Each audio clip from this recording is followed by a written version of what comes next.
ಸುದ್ದಿಗಾಗಿ ಸಿದ್ದು ನ್ಯೂಸ್. ಸುದ್ದಿಗಾಗಿ ಸಿದ್ದು ನ್ಯೂಸ್ಗೆ ಸ್ವಾಗತ. ನಾನು ಮುನೀರ್ ಅವಟಗೇರಿ. Vijayapura breaking news.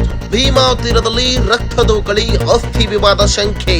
ಭೀಮಾ ತೀರದಲ್ಲಿ 6 ಜನರ ಗುಂಡಿಟ್ಟು ಭೀಕರ ಹತ್ಯೆ. ಮಚ್ಚಿನಿಂದ ಕೊಚ್ಚಿ ಕೊಲೆಯನ್ನ ಮಾಡಿದರೆ ಅನ್ನೋ ಆರೋಪ ಕೇಳಿ ಬಂದಿದೆ. ಗುಂಡಿನ ದಾಳಿ ನಡೆಸಿ ಈ ಹತ್ಯೆಯನ್ನ ಮಾಡಲಾಗಿದೆ.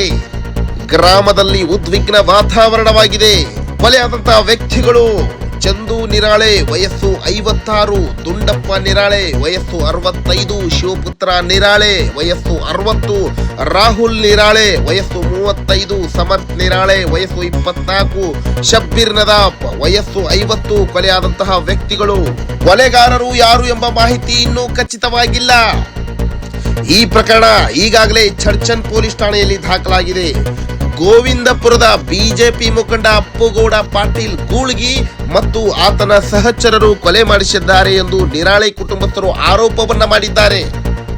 ಹೌದು, ಭೀಮಾ ತೀರದಲ್ಲಿ ಬೆಚ್ಚಿ ಬೀಳಿಸುವ ಘಟನೆ.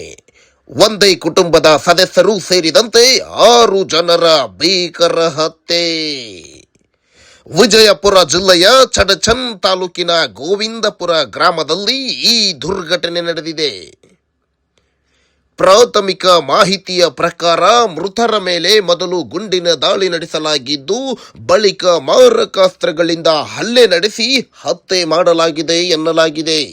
ಮೃತರನ್ನು ರೇವಣಸಿದ್ದಪ್ಪ ನಿರಾಳೆ, ದುಂಡಪ್ಪ ರೇವಣಸಿದ್ದಪ್ಪ ನಿರಾಳೆ, ಶಿವಪುತ್ರ ರೇವಣಸಿದ್ದಪ್ಪ ನಿರಾಳೆ, ಚಂದ್ರಶೇಖರ್ ನಿರಾಳೆ, ಶಬ್ಬೀರ್ ನದಾಫ್ ಸೇರಿದಂತೆ ಒಟ್ಟು 6 ಮಂದಿ ಎಂದು ಗುರುತಿಸಲಾಗಿದೆ.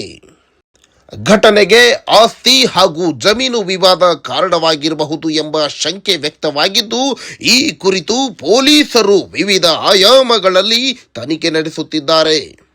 ಘಟನೆ ನಡೆದ ತಕ್ಷಣ ಚಡಚನ್ ಪೊಲೀಸ್ ಠಾಣೆಯ ಅಧಿಕಾರಿಗಳು ಸ್ಥಳಕ್ಕೆ ಭೇಟಿ ನೀಡಿ ಪರಿಶೀಲನೆ ನಡೆಸಿದ್ದಾರೆ. ಗ್ರಾಮದಲ್ಲಿ ಉದ್ವಿಗ್ನ ಪರಿಸ್ಥಿತಿ ನಿರ್ಮಾಣವಾಗಿರುವ ಹಿನ್ನೆಲೆಯಲ್ಲಿ ಬಿಗಿ ಪೊಲೀಸ್ ಭದ್ರತೆ ಕಲ್ಪಿಸಲಾಗಿದೆ. ಈ ಹತ್ಯಾಕಾಂಡದ ಹಿಂದಿನ ನಿಖರ ಕಾರಣ ಏನು, ಆರೋಪಿಗಳು ಯಾರು ಎಂಬುದು ತನಿಖೆಯ ಬಳಿಕೆಯೇ ಸ್ಪಷ್ಟವಾಗಲಿದೆ. ಹೆಚ್ಚಿನ ಅಪ್ಡೇಟ್ಸ್ಗಳಿಗಾಗಿ ನಿರಂತರವಾಗಿ ವೀಕ್ಷಿಸಿ. ಇದು ಸುದ್ದಿಗಾಗಿ ಸಿದ್ದು ನ್ಯೂಸ್, ಸತ್ಯದ ಪರ ನಮ್ಮ ಧ್ವನಿ. ಜಾಹೀರಾತುಗಳಿಗಾಗಿ ಸಂಪರ್ಕಿಸಿ. ಹೆಚ್ಚಿನ ವಿಡಿಯೋಗಳಿಗಾಗಿ ನಮ್ಮ ಚಾನಲ್ ಅನ್ನು ಶೇರ್ ಮಾಡಿ, ಹಾಗೆ ಸಬ್ಸ್ಕ್ರೈಬ್ ಮಾಡಿ.